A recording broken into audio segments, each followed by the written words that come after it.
This is Gridiron Graduates, a weekly podcast covering all things football. Episode number 18, Goldilocks and the Week 3 Bears. Recorded October 1st, 2015.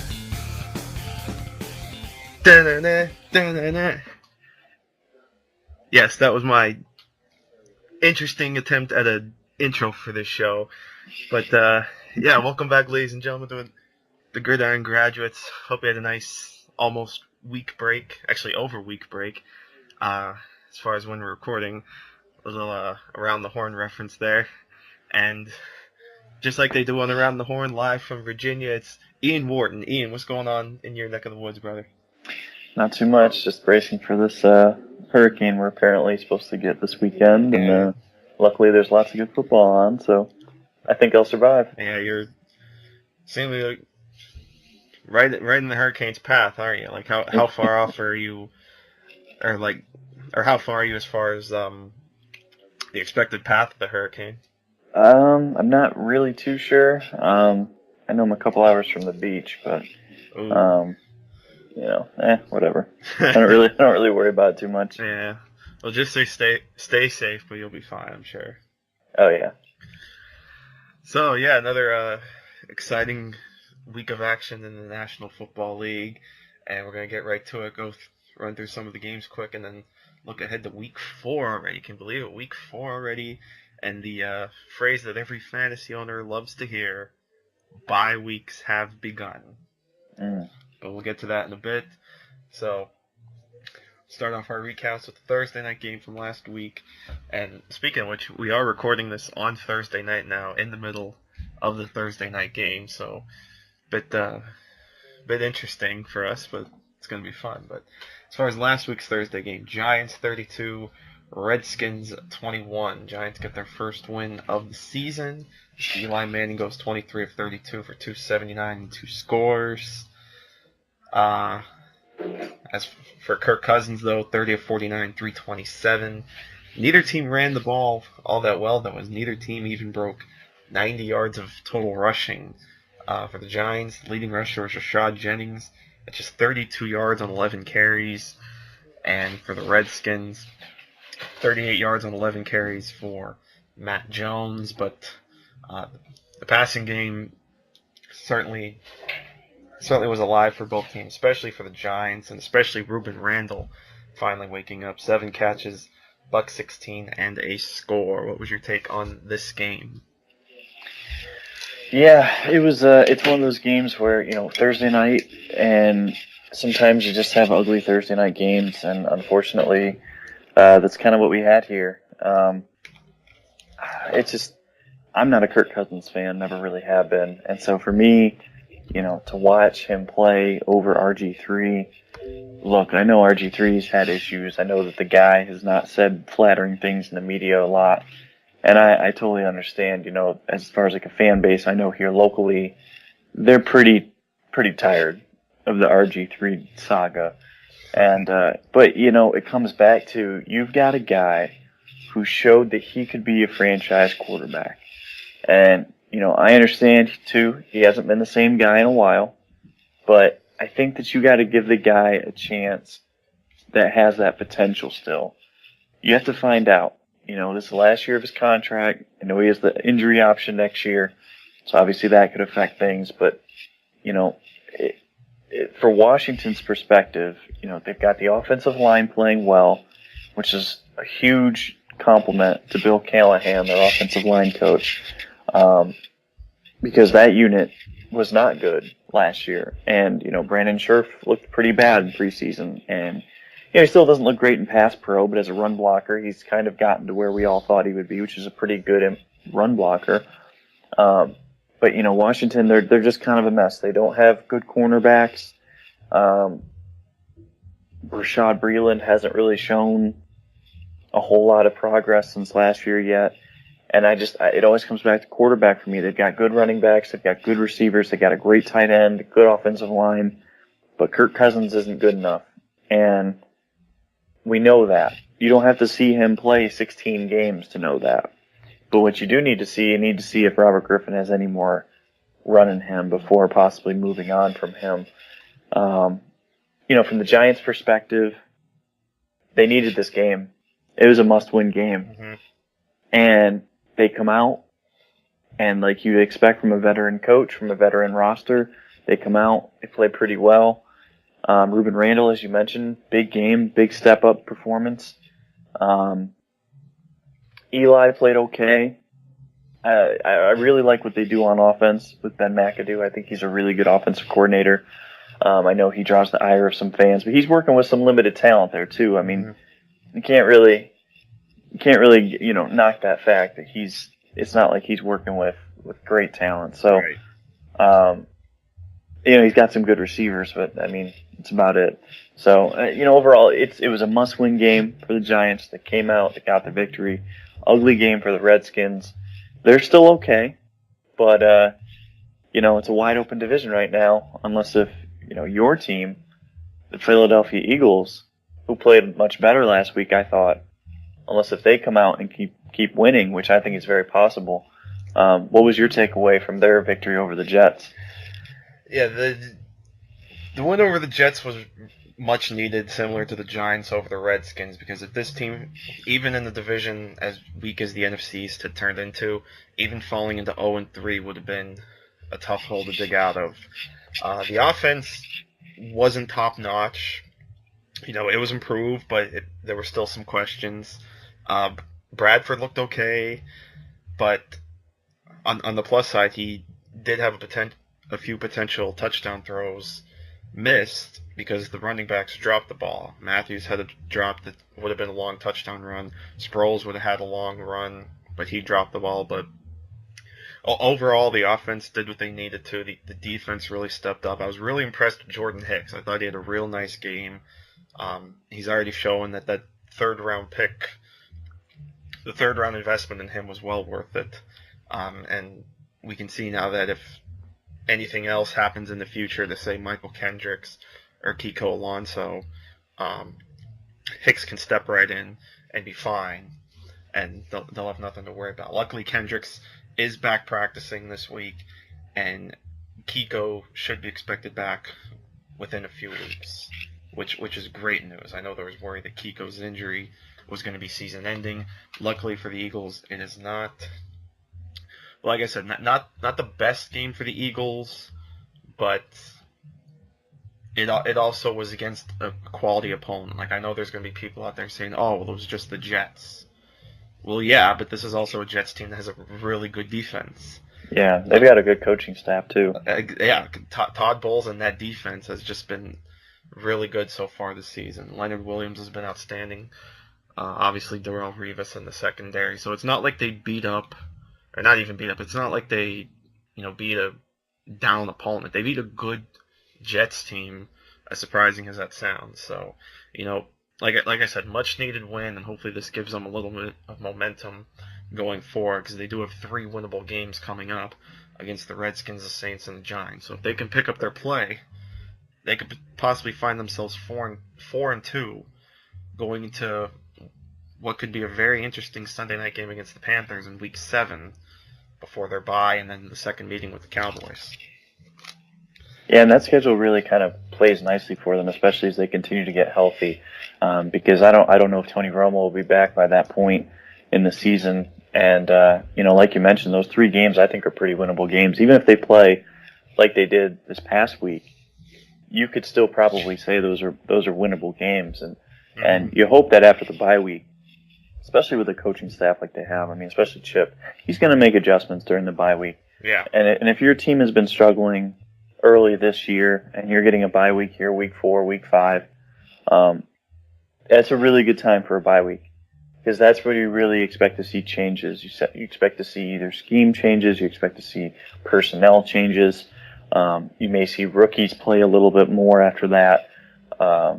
Whatever it may be, though, that's really where the big change comes from. And I think that the Eagles will be sitting pretty nice here in a couple weeks from now when they're leaving their bye week, especially to play a possibly very vulnerable Dallas Cowboys team, just depending on who's playing quarterback, or even if Romo's back, depending on how long he's been back. So I think their arrow is certainly pointing upward right now. Yeah. Speaking of the Cowboys, let's talk about that game for a little bit. Cowboys leading for a while throughout the game, but Atlanta with a furious comeback in the second half. They come back to win 39-28 as Matt Ryan goes 24-36 for the Falcons for 290 and 2 scores. Both of those scores to Julio Jones, who once again has a monster game with 12 catches for $164.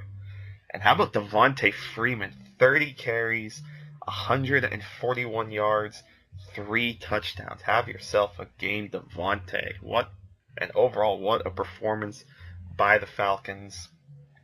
Especially, like I said, in the second half.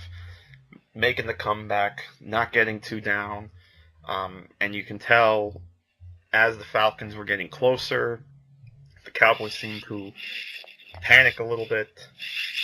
Because I noticed they were really strong running the ball early in the game. But it felt like in the second half they kind of got away from the run, especially as the Falcons were closing the gap.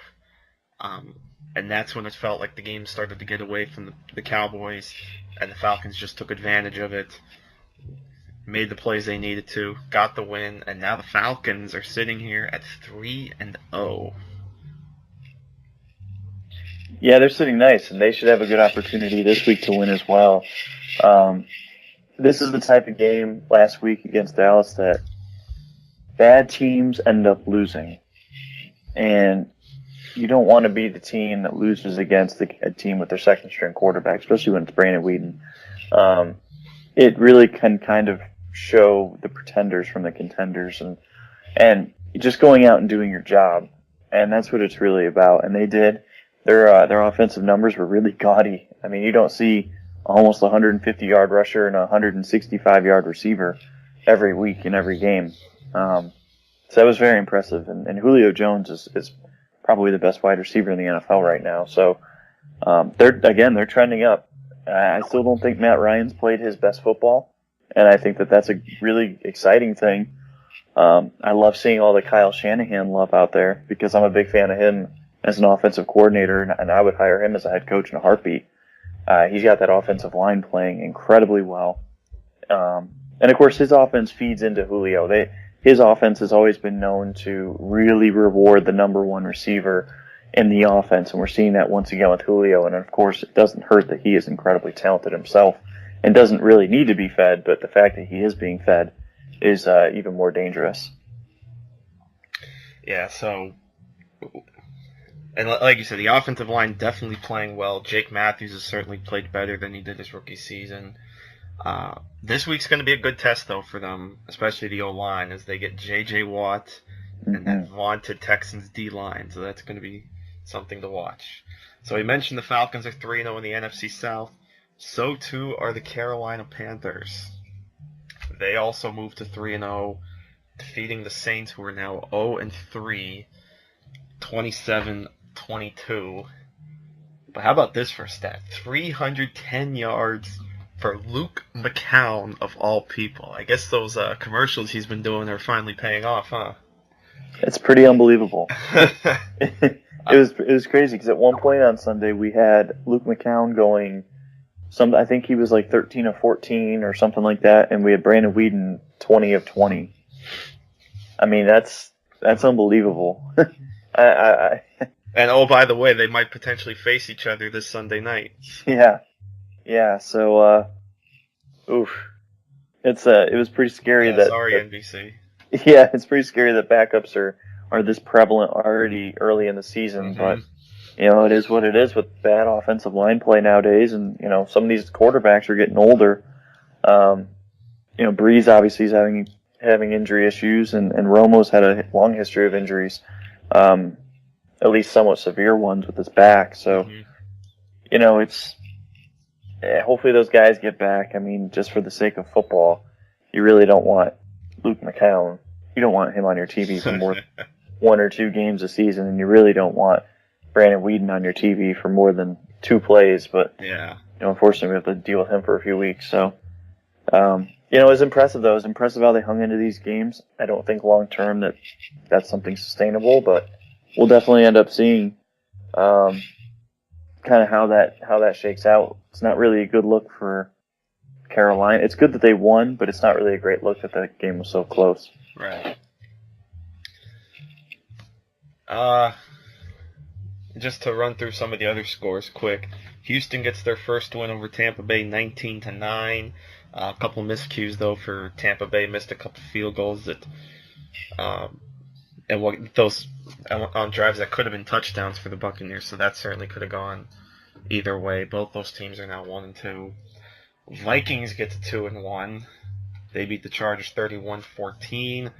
Teddy Bridgewater, obviously still playing well. Adrian Peterson playing well, 20 carries, $126. Steelers over the Rams in one of the ugly games, 12-6, and we see them playing right now. And of course, we got to talk about the big news from this game, and that of course is the injury to Ben Roethlisberger. Thank God, though, it was not a torn ACL. It was only, and of course I put that in quotes because you never want to talk about something like this, but compared to a torn ACL, it's good. Only a sprained MCL and a bone bruise for Ben Roethlisberger, so he's out 4 to 6 weeks.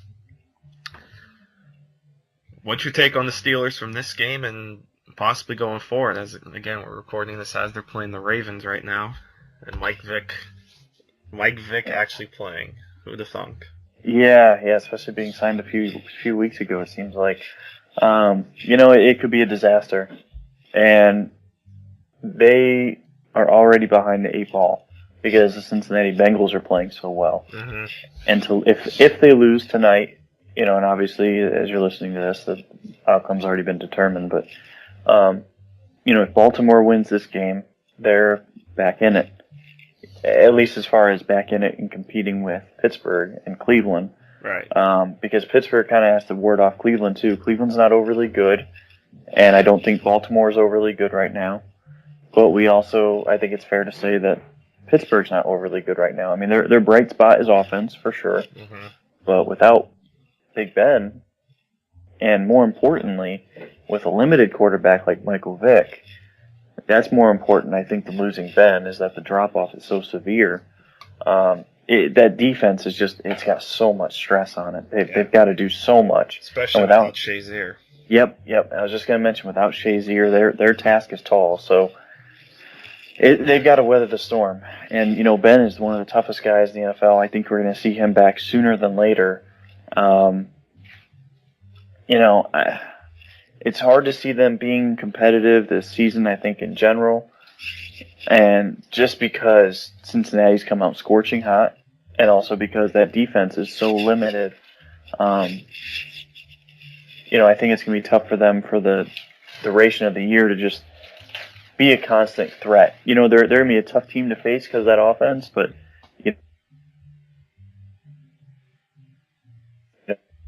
as far as a playoff threat, it's going to be tough to weather the storm. Yeah, absolutely. Let's talk about the Bengals a little bit too, and their impressive win over the Ravens, 28-24, as the Bengals go to 3-0, and the Ravens surprisingly are now 0-3. I know I was definitely surprised because I said last week I thought the Ravens would win this because I thought this game was too important. Home division game. You're 0-2. You pretty much got to get this win, and unfortunately they couldn't. But boy, like you said, how impressive have the Bengals been so far these first 3 games? And as amazing as this is going to sound, Andy Dalton is playing really good. Almost 400 yards passing. And, oh, by the way, A.J. Green, for those worried about him, he's still okay. 10 catches, 227, I think will take some of those worries away. Marvin Jones didn't have a bad game himself. 594 one line. This running game, though, is still getting interesting. Jeremy Hill is not as much of the lead dog as we expected. Yeah, it's an interesting offense. It's definitely they're at an all-time high with efficiency right now. They're a top 5 offense across the league, and go to Twitter, and if you follow Joe Goodberry on Twitter, he's a Bengals writer and he covers the team really well. And he's done studies on Andy Dalton and his ability to play really well against teams that he doesn't face very often. He calls them common and uncommon opponents, with the common opponents being people that he faces at least every other year. Mm-hmm. And the splits are huge. He is a Pro Bowl quarterback against teams he doesn't see often. But when he faces division foes or other teams more often, again, I think his criteria was at least once over the last 2 years. His numbers are very pedestrian and probably quite a bit below average. And I think that's really an interesting tidbit about him, and that somewhat explains, I think, their hot start to the season, as well as also Baltimore just being an absolute mess on both sides of the ball. Which is stunning right now. Yeah, I agree. That's really surprising. But Cincinnati's they've put themselves in a position to really control their destiny. I think it'd be very difficult for them to not make the playoffs at this point, because they're going to have winnable games throughout the season in the division, and that's what it's really about. I mean, you have to figure they're probably going to beat the Browns at least once, if not twice. Mm-hmm. Probably going to beat the Steelers at least once, if not twice. And you could say the same maybe about the Ravens again, that when they play the Ravens the second time. Yep. I mean, you may be looking at almost 9 or 10 wins right there, considering what they've already done. Because they're going to beat up a couple other teams too, Yep. inevitably. So, I mean, it's very impressive what they've done. And Marvin Lewis, I know some people don't like him because they're going to point to 0 playoff wins there. I think that's a bigger indication of poor quarterback play, often holding them back. I really don't think that's a direct result of Lewis's coaching ability. I think he's a great coach. I really do. I think he's one of the better coaches in the league, and I think what not every coach can go through the playoff runs that he's had and still be around for about 13 years. Yeah, and we have to remember too. Look what he's built there. Yeah. I mean, that's arguably the worst job in the NFL before he took over. Mm-hmm. And he's built that roster extremely deep. They are a great organization when it comes to developing talent in-house, letting them go to free agency, replacing that talent the next season, and then also the same with coaches. They've got an impressive coaching tree as well. Hugh Jackson, outstanding coach. Hugh Jackson should definitely be a head coach in the NFL next year. By the way, I would love to see him in Miami next year. I think I would be very, very happy with Hugh Jackson. They'd actually have a even decent play caller. Yeah. I know, it's tough for you and all your fellow Miami fans. I know. I feel your pain. Yeah, it's been rough. Hey, Morning, Mike, how you doing? Yeah, sure. He's the Lasers right up there with the worst of the worst pantheon in the last few years as far as offensive coordinators. But Cincinnati doesn't have to deal with that. They've got great talent. AJ Green's been out of his mind this year, and last year I had some concerns because he was not looking like himself last year. I know he was dealing with a lot of injuries. And he deserves, I think, a lot of credit for playing through those injuries, because he was clearly hamstrung all season long, and he just did not look like the same player as he does now. And so, he's back, he's dominant, and I think that this is a team that if they can get Jeremy Hill going, it's just going to be one of the most difficult teams to stop. Yeah. And I don't know if they're dominant per se, but the AFC is so wide open that they're playing so much better than almost everyone except for New England that I think that those two teams are really the two that have stood out more than anybody in the AFC. And that's what I was going to say, like when you were talking about the schedule. One notable omission from their schedule this season is New England. Yeah. Bengals do not have to play the Patriots this regular season, so that's huge as far as them competing for a division title, for potentially, dare I say, a first-round bye. But, this offense is looking legit. You mentioned, trying to get Jeremy Hill back on. And I think we're kind of starting to get back into the flow, a little bit of realizing that Gio Bernard is a good running back. It's just once they get Jeremy Hill back going, this could be a pretty dangerous offense. The offensive line is playing well. And like you said, Andy Dalton's been playing well, so this is a bit of a team to watch. Speaking of the Patriots, I don't think we need to talk much about them other than the fact that I will say the Gridiron Graduates Thanks for Playing award goes to the Jacksonville Jaguars. Because the Patriots put up a 50 burger on the Jags, so yeah, don't need to really get too much into that game. Just a bad matchup for the Jags. They'll bounce back though. I have faith in my Jaguars. Oh yeah, they'll be fine. I mean, New England's just hitting on all cylinders right now, there's and no stopping them right now. Yeah, it's hard to overcome. I'll tell you what though, like this bye opponent that they have this coming week, I don't know, could be a trap game. Yeah. Raiders are 2-1. They beat the Browns 27-20. Talk about another good offense that's probably, maybe being on the West Coast, they might not get much love, but this is another offense that's pretty decent. Derek Carr playing well. Amari Cooper just outstanding. Latavius Murray is getting going in the running game. I figured this is a team on the rise, but I didn't think they'd get it clicking this quick out of the gate. Certainly that would comeback win over Baltimore certainly helped kick things into gear. I mean, the Browns this week was definitely a winnable game, but here they are, 2-1, and could very well get to 3-1 because they got the Bears this week. So look out, Raiders.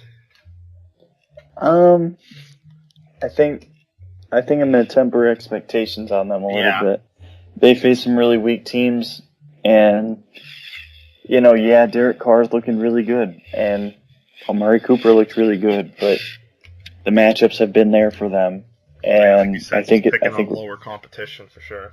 Yeah, and part of it is overrated players that they're playing against too. I mean, Joe Hayden, he's been getting burned by everybody, not just Amari Cooper. That's an every week thing with Joe Hayden. I think he's probably the most overrated cornerback in the NFL. You look at Baltimore's defense. Yes, they have Jimmy Smith at cornerback, but their big flaws that game were communication errors. That secondary left open 100 or so blown assignments, and obviously that's exaggerating a little bit, but I mean some of the big plays that Oakland hit wouldn't happen if they were to play later in the season. Just in all likelihood, because it's season's gone on, communication's shored up. Again, as we're recording this, we're seeing Baltimore tonight. It's almost halftime, and we haven't seen a defensive breakdown like that. So I bet if they were to replay that game, I think it would go a little bit differently. And they're going to play another bad team in Chicago, who's obviously tanking. And I've got a couple questions for you on them here in a second. But yeah, I like Oakland. They're doing good things. They are clearly trending in the right direction. I think their long-term outlook is getting much better. But short-term, I don't think they're a playoff contender. Yeah. But let me ask you about Chicago here. In Chicago, they've started trading off pieces. We've seen rumors that Alshon Jeffrey, that Matt Forte may be available for trade. This is obviously a team that's visibly tanking, I think. I mean, and that's really rare in the NFL, but I think it's a smart thing. You've got a possible franchise quarterback coming out in the draft in Jared Goff from Cal. I'm not sold on him yet, but I mean, as far as as this part in the process, I'm probably as sold as I could be that he's going to be a really good quarterback in the NFL. As close as you can without actually being it. Yeah, and I'm that type. I'm not going to really commit. I committed to Teddy Bridgewater early, which obviously I think has worked out quite well. Mm-hmm. But I'm not there yet with Goff, just because competition levels are a little bit different from what Teddy was facing to what Goff faces. But maybe give it like 3 weeks. Let me see how he faces against more conference teams, and I can give you a better answer. I'm making an effort to watch every single snap of his and Christian Hackenberg's this year, and I'm charting them. So, I think that's I don't know. I'm weird like that. So, but yeah, I mean, anyways, back to Chicago. I think that this is a team that I kind of like what they're doing. If they're not going to re-sign these guys, why not trade them and maximize value? Right. Let me ask you for two perspectives here.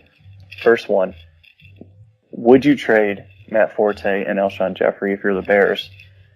And what compensation would you seek if you're them? And two, if you're a team looking to trade for one of those two, what's the compensation that you would offer? Right.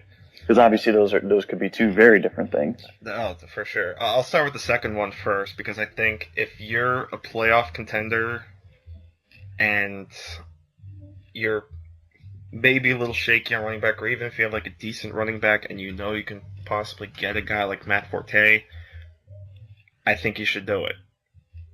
To be able to get a player, because look, even though he's almost 30 years old, Matt Forte is still a quality player. Yeah. I mean, we're not that far removed from him. Well, it was just last season that Matt Forte caught 100 passes. He's a very unique player. He really is. So to be able to have the opportunity to get a player of his caliber, even if it takes like maybe a second-round pick to get him, go for it. Matt Forte is still one of those backs that can take an offense and elevate them to a different level. And like I said, especially for teams that are like playoff contenders that want to take that step forward, Matt Forte is definitely one of those guys they can go after. I don't think the Bears will or should trade Alshon Jeffrey. I think he's still one of the pieces that you can still build around, especially if you're going after a quarterback like, say, a Jared Goff. You take a young quarterback like we're seeing with Derek Carr and Amari Cooper. You pair a young quarterback with a talented receiver, and that quarterback's going to do wonders. So you take a guy like Goff, put him in that offense, and pair him with a guy like Alshon Jeffrey. Your offense is well again. And, add a few pieces here and there. And look, I think Chicago is still, even if they trade Matt Forte, they still have some decent backs on there. I think Jeremy Langford can get a few carries and play pretty well.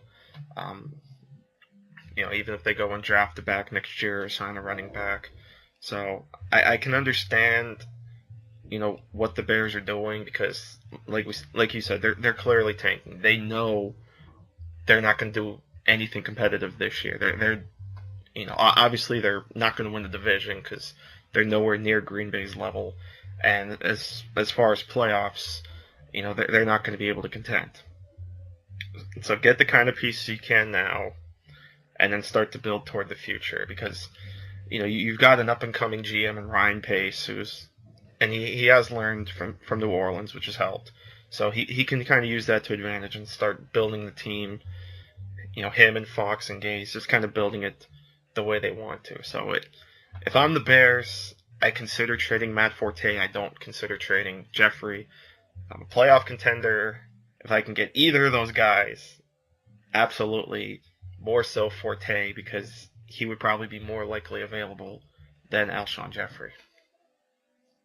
Yeah, I agree. And I think that if you're the Bears, if you can get anything, if you can get like a day 2 pick for Forte, I think that you take that in a heartbeat. Yeah. Especially as like a half-season rental, really, by the time he's going to come in and learn the offense and really be able to contribute. I mean, he's probably not going to be back with the Bears either way. So I think, you might as well trade him, but you don't want to give him up for less than that because remember, if they keep him and he leaves and they don't sign somebody to replace him or someone of that same ilk in free agency, they get a compensation pick. And it's not this year. That compensatory pick is not this year. It would come in 2017, but it may be a third-round pick. So that's true, yeah. I think that you have to start negotiations at a third-round pick, and you take nothing less. Or maybe you take like a third-rounder and, fifth-rounder or something like that. Mm-hmm. But yeah, I mean, that's something to remember too. And I agree with you on Jeffrey. I think if you're trading Jeffrey, you better get a second-round pick at least. Yeah. Just because, yeah, you got to give him a big contract next year, but guess what? I mean, cap's rising. You've got a lot of cap space. A lot of teams have a lot of cap space. Lock him in, especially if you're going to be going for Goff. It's a great type of receiver for Goff. They're going to fit together really well. And then you take another receiver in the second round to build with as well. Maybe even his teammate, Kenny Lawler from Cal. Those two have wonderful chemistry. And then all of a sudden, you've got two great acrobatic receiving options out there for a young quarterback, and I think that's really how you should be building a team around a young man, especially in Adam Gase's offense. Mm-hmm. And I like Gase a lot, and I think he would be electric with that. So, Chicago's just in a really interesting position right now, and it's different because it's almost like a basketball or baseball team where they're just kind of selling off pieces, and I like it though. I wish more teams would do this. I wish we could point to more situations and say, hey, this team's collecting a little bit of draft capital here and there. I think that's really, really smart. It's almost like kind of in Madden, because we see that. I mean, I don't know about you, but I used to do that in Madden all the time. Oh, yeah. You just trade whatever you can to get whatever players you wanted. It was fun. Yeah, absolutely. You didn't care about those draft picks in Madden. Right. Here, you want a first and second round pick for Tom Brady? Here you go. Yeah, absolutely. And I think that's smart. I really do, because remember, draft picks are really nice, but a lot of them don't work out. Yeah, it's about how you use them, not how many you have. Right. And I'm a draft guy, and so I love hoarding picks. I really do. If I'm the Bears, that's what I'm doing. But if I'm a contender, if I'm the New England Patriots, I think I call about Matt Forte. Matt Forte in a Bill Belichick offense. Whew, boy, can you imagine? And I know Deion Lewis has been really good. I know LeGarrette Blount is a good back for them, but neither of them is Matt Forte. Matt Forte is probably those two combined and more. Right. And you can still use Deion Lewis as a receiver. Yeah. So, I just think that for like a third-round pick, Bill Belichick's not going to be coaching that much longer. Well, maybe like 5 years, maybe 10 years. I can't see 10 years even. Maybe like 5 years. Who cares? You trade a third-round pick because there's a low probability that player is ever going to amount to more than what you're going to get from Forte, because you can still re-sign him. Mm-hmm. It's not like you can't re-sign him. So, I think that's definitely well worth it for a veteran team. And if I'm go ahead, finish. Go ahead. I was just real quick, and if they are intent on moving Alshon Jeffrey, I'd really like to see the Jacksonville Jaguars to go out and get him. Oh, that'd be nice, yeah. I think he'd be really nice for Blake Bortles. I was just going to say, like with the Patriots, like even if they trade a pick like that for Forte, they're probably just going to end up getting that pick back with the way the Patriots trade during the draft anyway. That's true. And they may just let him go for a compensatory pick, because they could still get that compensatory pick. So, even if it's a half-season rental, you're trading basically a 2016 pick for a 2017 pick. Right. So, that was a good topic. So, let's just quickly run through the rest of the scores. Colts got their first win over the Titans, 35-33. Barely got the win. Titans were actually leading for a while, but Colts with the comeback, they finally get their first win. And, boy, AFC South stinks right now. 1-2 all the way through for all 4 teams. Who'd have thought? Cardinals blow out the 49ers, 47-7. And, oh, by the way, the 49ers play the Packers this week, so... we just talked about the Bears. They get shut out by the Seahawks 26-0. Seahawks finally on the board with their first win, and they get the lowly Lions on Monday night. The Dolphins continue to disappoint. They lose to the Bills 41-14. Broncos get the win on Sunday night 24-12 over the Lions, and the Packers get the win on Monday night over the Chiefs 38-28, and that game wasn't even that close. But hallelujah, a Chiefs wide receiver finally caught a touchdown. Thank you, Jeremy Maclin, for ending the streak. Yeah, it's fitting that he would do it, because obviously they gave him all the money. But boy, that's an ugly game. Chiefs were really still in a tough garbage spot. time too. It's not like the Chiefs were even in the game when they scored. Yeah. I don't know what they're really gonna do. To be honest with you, I think I would start Chase Daniel, and I just don't think Alex Smith is the answer. I don't think he's good enough, and I felt that way for a few years. It's not really a new line of thinking from anybody. I think everyone's kind of done with the Alex Smith era. He's not good enough to win enough. You know what I mean? He's good enough to win in the regular season, but you can't compare him to a good quarterback and realistically say that you have, a good chance of winning that battle. It's not Monday night. Yeah, exactly. Aaron Rodgers is possibly the greatest of all time. I think that's a realistic discussion that can actually be had. But still, you look at the weaknesses in that Green Bay defense, and this was a team that scored, I think, 7 points in the first 2.5 quarters or so. Mm-hmm. You can't have that. You've got Travis Kelce, Jamal Charles, Jeremy Maclin. Yeah. There's too many weapons. If you put Ryan Tannehill on that offense, if you put Teddy Bridgewater into that, and I know Bridgewater has Adrian Peterson right now, but other than that, he really doesn't have much. If you put one of these other young quarterbacks into that offense, Johnny Manziel, and I'm not a big Manziel fan, but still, if you put him in that offense, they could do things. That would incredibly help one of these young quarterbacks.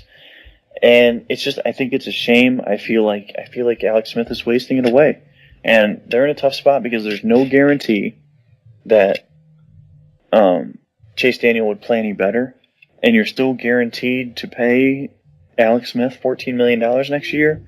But, it's one of those things where if you want to win a Super Bowl, sometimes you got to make a gutsy decision. And I think that giving Daniel for a couple weeks, give him a month, and see if he does anything. If he doesn't, you can always go back to Alex Smith. But you just know that there's going to be limited results there. And I think that that's really what we've continued to see for the first 3 weeks. Because that's a really good, talented team. I mean, that defense is great. But I know they didn't play great against Green Bay, but I think that's more credit to Green Bay than anything else. This is a team that should be winning a lot more than what it is. So let's turn the page now to Week 4, which, again, is already underway as the Steelers, as we're recording this, are leading 10-7 over the Ravens. So let's start with Sunday's games, and we're back to one of those weeks where we get to wake up early with football. 9:30 a.m. Eastern Time in London. It is the Jets taking on the Dolphins. Can the Dolphins get anything going on offense?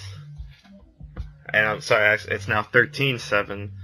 13-7 at the half as we're recording this, Steelers leading. But can the Dolphins get anything going offensively in London against the Jets? I don't think they will.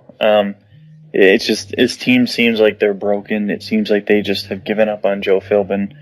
Of course, as I say this, they may win, but I think they have a better chance to win than last week. Last week I predicted a Bills 2-touchdown or so win over Miami, and they won by even more than that. So, Miami's just not built to come from behind, and a lot of that is on the blame of the offensive coordinator, Bill Lazor. I mean, this is a guy that his offensive scripts don't make sense. You've got 2 finesse offensive tackles, and your interior offensive line excels at running up the middle on inside zone plays, kind of like what Chip Kelly's built in Philadelphia. And what does he do?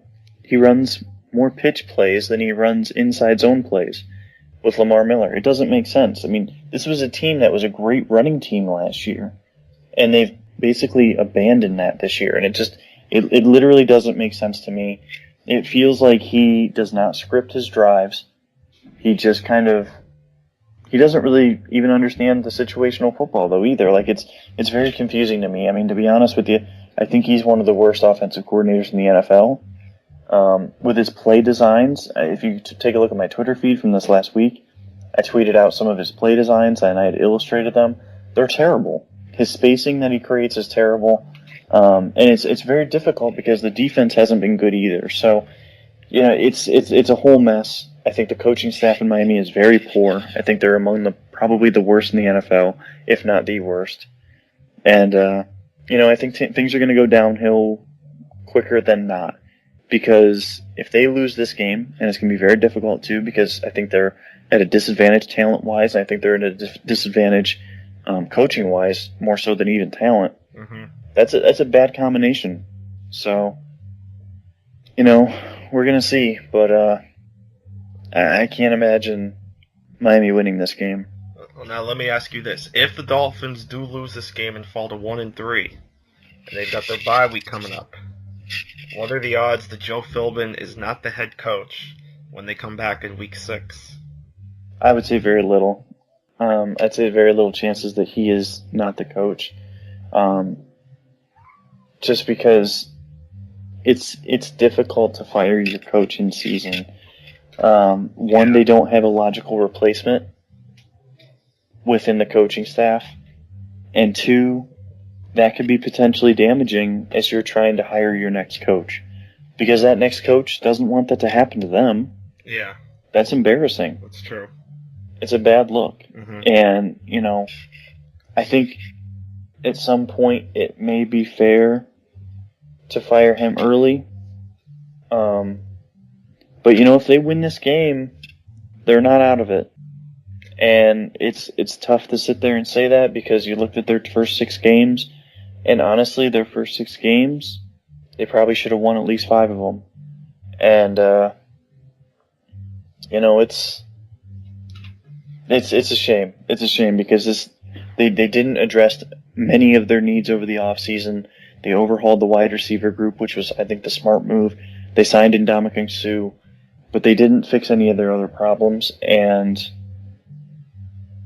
that includes the coaching staff. I think that's still their biggest Achilles heel. It's not a good coaching staff, and I hate to put blame on the coaching staff because I think it's too easy and I think it's too popular and they do that too often, but I think that's the reality of it. Yeah. It was funny too. I was listening to one of the Football Guys podcasts the other day with Cecil Lammy and Sigmund Bloom. For those, of course, listening, we've had Sig on the show before, and he's a great guest. Would love to have him back on and possibly get Cecil on. They were talking about Bill Lazor, and they were comparing his coaching style to kind of the randomness people do in Madden as far as the play calling goes. Mm-hmm. Like, oh, this play looks good, let's try this. Ooh, this play looks good, let's try this, or something. I like all those coaching suggestions. Like, there's just no rhythm to it. There's right. No rhyme or reason. It's just like, hey, let's try this, and it doesn't work, and they don't adjust to it. So, yeah, you got to play to your strengths, and you have to attack the weaknesses. That's what they're not doing. Right, they don't do that, and they also don't attack the weaknesses in the defense. And shall I say my famous line again with the Dolphins? Give Lamar Miller the ball. Yeah, it's not that hard. It's truly really not that hard. Oakland's at Chicago. And by the way, I will take the Jets too in this one. I think the Dolphins, like you said, it's just going to be a tough matchup, I think, for them with the way they're playing. So I'll go with the Jets here. Oakland at Chicago. We kind of talked a bit about both teams. Chicago's clearly tanking. Oakland's trending up. So I'll take the Raiders in this one, and I assume you as well. Yes. J.J. Watt and the Texans are in Atlanta to face the Falcons. That should be an interesting matchup, I think. But we'll see how Julio Jones does against that secondary. But boy, this Falcons team it's early on, but they're looking pretty darn good, and I think they've got a shot to get to 4-0. I do too. I think that's definitely the way I would go. Houston just really needs quarterback.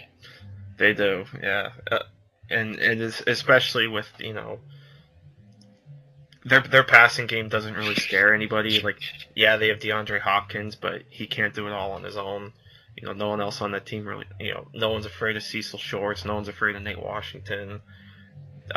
Luckily, Arian Foster should be back this week, so at least that'll give the offense a little bit more firepower. Not that Chris Polk has been bad, or that the running game in general has been bad. It's just Foster takes it to a whole nother level, and at least he's been waiting till he's been fully recovered and not rushing back and then risking re-injury, because we all know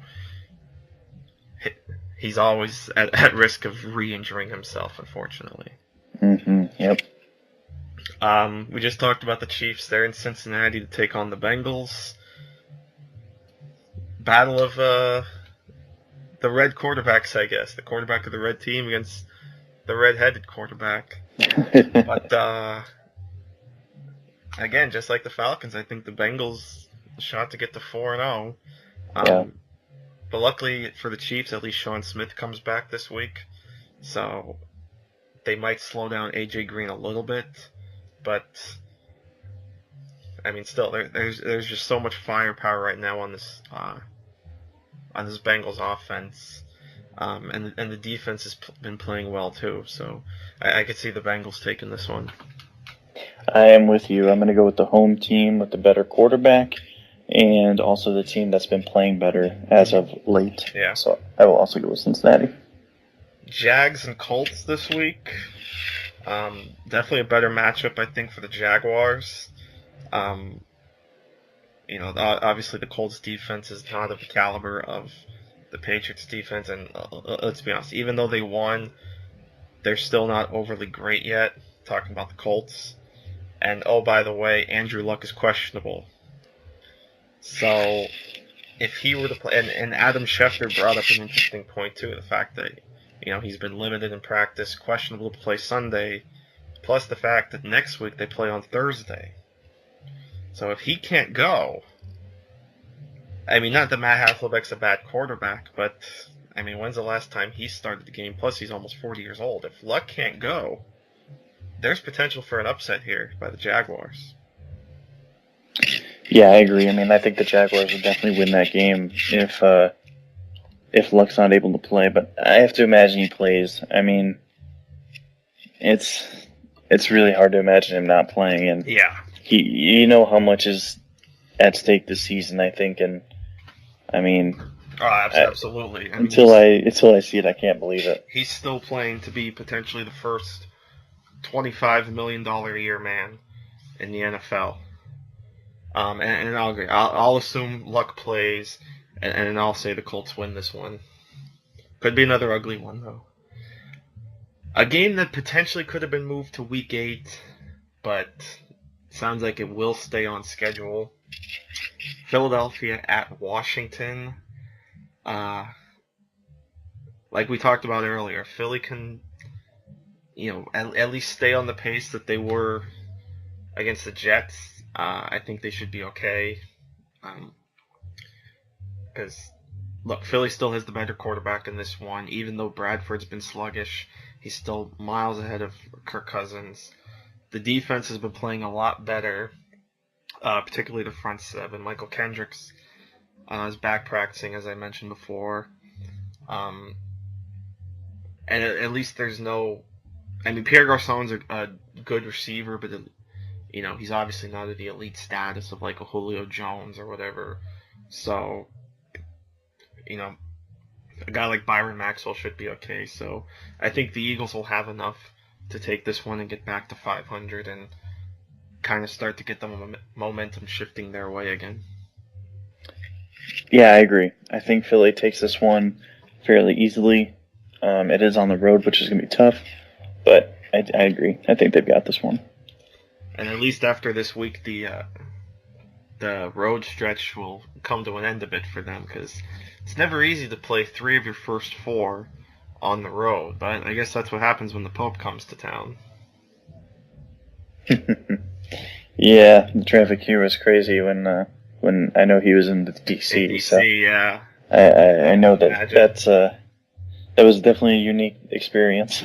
I found that so interesting too. The Eagles actually requested to have last week on the road because of the Pope. Smart. So the NFL grants them their wish. Smart. 90 miles east. They don't send... granted, they didn't have too many far road trips this season because, the only really Western team they're playing is Arizona, and that game's in Philly. Yeah, I think the furthest they're traveling is to Dallas, because they play, obviously, the other teams in their division are on the East Coast, and then they have the AFC East, so not too much travel there.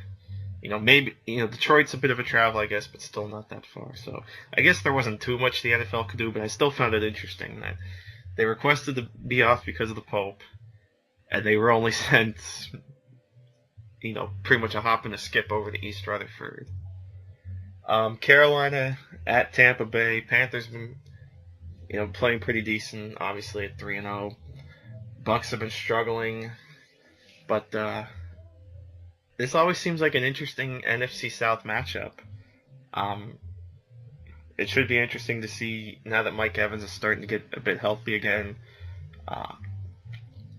How the Bucks offense will start to click again. And Josh Norman has been playing pretty well, so it'll be interesting to see who he covers. I guess I'll give the slight edge to Carolina, but I don't know. For some reason, this feels a little bit of a toss-up to me. Yeah, I'm not buying on the Panthers right it's just not a great roster. It's not a great team. It's Cam Newton's playing pretty well. But man, it's just hard to buy into them, even though they're 3-0. They haven't really played anybody. That they're 3-0. Well, yeah, and they haven't played anybody, and that's part of it. Yeah. But they're still not playing anybody this week, so Tampa's pretty bad. So yeah. I know they played a little bit better, but they're still a team that's going to kick themselves in the butt way too many times. So right. I'm going to go with Carolina in this just because I think they're the slightly better team, but I really wouldn't be surprised if Tampa pulls this one out. Just run through a couple of the other games quick. Giants are at the Bills. Still no Victor Cruz after he re-aggravated his calf injury. I'll take the Bills in this one because the Giants' D is bad, and I think Tyrod Taylor will have another good game. Yeah, I think they bounce back as well. I think this is going to be possibly a tough one with LaShawn McCoy and Sammy Watkins possibly being out. If those guys are out, it just makes it a little bit more difficult. But again, I think you're going with the hot hand at quarterback. Tyrod Taylor's proving to be pretty good overall. And, hey, amazing that it actually worked, that they sat him for a couple years. Isn't that crazy? That's crazy that teams don't develop more quarterbacks. But, and Baltimore to thank for that. Yeah, that's the perfect situation, really. New York, definitely not going to buy into them this year at any point. They don't have enough going for them right. On either side of the ball. So I agree. It will be fun, though, to see Stephon Gilmore and Ronald Darby against Odell Beckham. Oh, absolutely, for sure. It's a great Bills defense going against some quality receivers, so that'll be fun to watch. Cleveland at San Diego. A couple of 1 and 2 teams here, but San Diego just feels like they have a lot more talent, even though they've lost 2 straight. I think San Diego should win this one fairly easy, I guess. I hate predicting total blowouts because you never know where they're going to come from or, what down team is going to spring, but I'll take the Chargers here. And I will as well. Green Bay at San Francisco really needs no talk. San Fran it was fool's gold in week 1. They are who we thought they were. Yeah. I admit I fell for the fool's gold in week 1. I've learned my lesson. Green Bay is just going to run rampant on them, especially if Eddie Lacy is back full go. Yep. Expect it to be ugly. Expect it to get out of hand quickly. Green Bay in a landslide. St. Louis at Arizona. Rams, did they blow all their magic in week 1 against the Seahawks? Because they've really struggled the last 2 weeks. And, boy, speaking of learning my lesson, I'm definitely on the Cardinals as far as an NFC contender. I mean, Green Bay's still at the top of the NFC, but watch out for those Cardinals. Yeah, they are incredibly good, and they are definitely one of the top few teams in the NFL, and I think that they're going to probably win this one fairly easily. They're just out of their minds right now, especially on offense, and a lot of respect needs to go to them and their coaching staff. And I doubted this team coming into this year because they lost a lot of pieces, they lost a lot of depth, and I didn't think that they would come back firing like this. And it obviously depends on quarterback Carson Palmer, but he's been great this year. So he has. I'm definitely buying them right now. And real nice to see Larry Fitzgerald back playing well again too. And anytime he gets going, I certainly enjoy it because he's one of my favorite players. So really glad to see him back in the mix. Teddy Bridgewater and the Vikings take on Peyton Manning and the Broncos. That to me is one of the more interesting games of the week. Broncos defense has just been playing outstanding. Really helping out Peyton Manning, who, I mean, he's had his ups and downs for sure this season, but definitely played well against the Lions. But it's got, that defense against Adrian Peterson is going to be real fun to watch. It's going to be tough though, but I'll say I really want to pick the Vikings in this one though. I really do. Well, I will do it for you. I will pick the Minnesota Vikings. Oh, there you go. So I will do it because I just think that defense is going to give Peyton all he can handle. I'm still not buying Denver. I know that their record is really good, but it just feels like they have escaped some games. And I just the Kansas City one. Yeah, and I don't think that this is a great Denver team, despite the record, despite the stars on the offense. They've got a great defense, but ultimately, this is gonna be a close game either way, I think. Yeah. But I'm gonna go with Minnesota, even though it might not be the easy pick. I think that Adrian Peterson he is back and he is looking great, and I think he's gonna be able to help this Vikings offense, to kind of keep the ball away from Peyton. And then we know Teddy Bridgewater is an assassin when it comes to finishing when he needs to and coming up with clutch plays. He's really as cool as the other side of the pillow. So I think he's going to be on point again this week. Yeah, and what fun is making picks if you just take the easy pick all the way through, right? That's right. So I guess I'll go ahead and pick the Vikings too. I mean, like you said, they have a great defense too. Denver's O-line is still kind of so-so. C.J. Anderson has been really disappointing early on. Bridgewater and Mike Wallace seem to have a nice click going.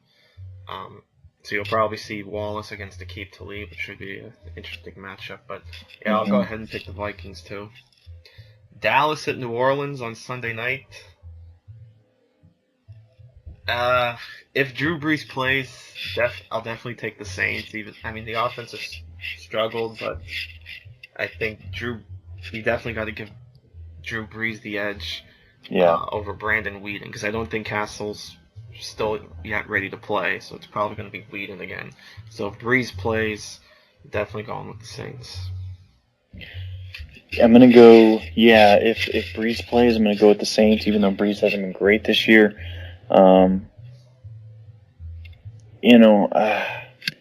Both teams, if you look at the rosters, the Saints clearly have the worst roster, but it's just, I don't see the Cowboys winning against Brees, even if he's not 100%, just because Weeden, I don't think he's going to continue to do that, what he did last week. And obviously he had the incredibly stupid interception that he's done throughout his career last week, and that kind of ended the game. This is a tough game for me to pick. If Brees doesn't start, I'm going to go with Dallas. If Brees does start, I will go with Saints. Yeah. And finally, on Monday night, it's the 1-2 Seahawks against the 0-3 Lions. It was real nice to see Amir Abdullah back involved in the Lions offense. Don't know why the Lions continue to give the ball to Joique Bell as much as they do, because clearly Abdullah is the better talent. But with that said, the Lions are struggling, and going into Seattle on a Monday night, we all know how that crowd gets in primetime games.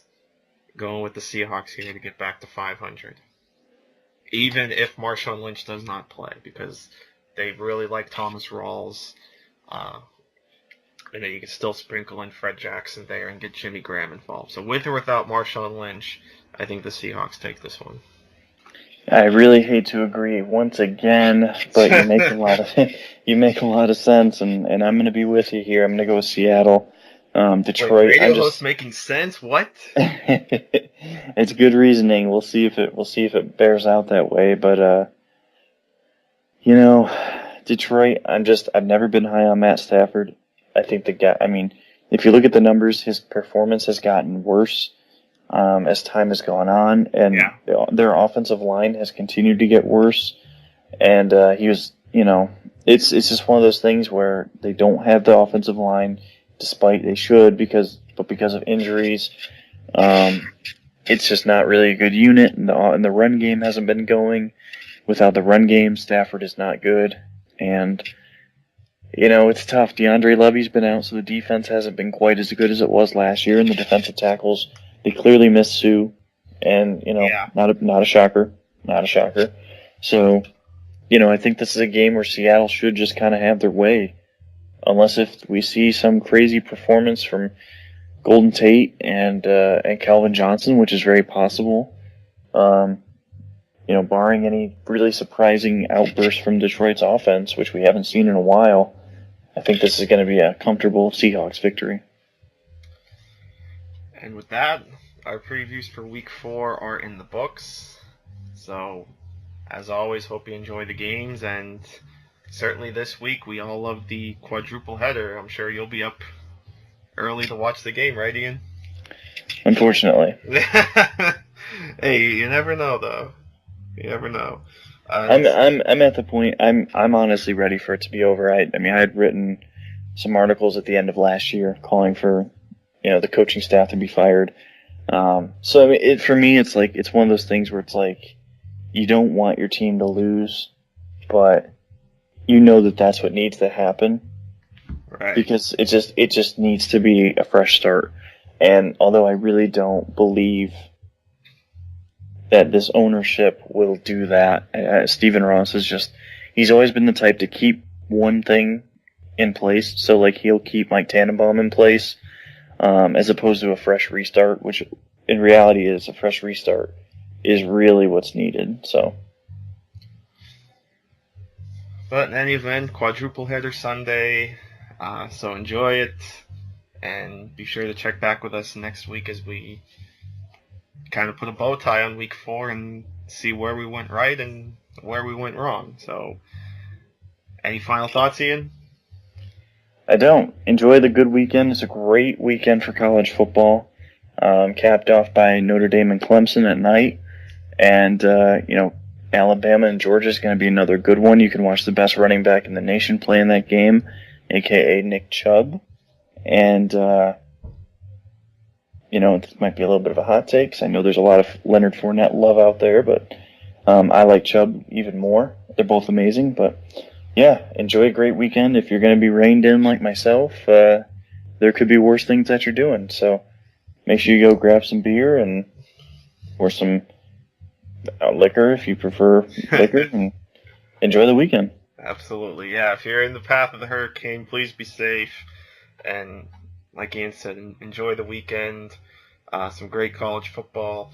Go State. Beat Army. And, better look from Penn State last week. By the way, I thought yes. Hackenberg played a little bit better. Had a couple deep balls, which was nice. By the way, your freshman running back, woo, baby doll, Barkley, he is so good. Oh boy. Second, and like I said, I'm watching all of their snaps this year. Yep. And I tell you, Barkley's really good. He is good. Carl Nassib, really, really good. A lot of positives there for that Penn State team. Absolutely, things are finally starting to look happy again in Happy Valley. Yep. And with that, that's where we'll leave you. Thanks again for listening to us. For my buddy Ian Wharton, I am Bill Rossetti. Thanks for listening so much. We really do appreciate it. And we will see you next week right here on the Gridiron Graduates. Until then, take care, everybody.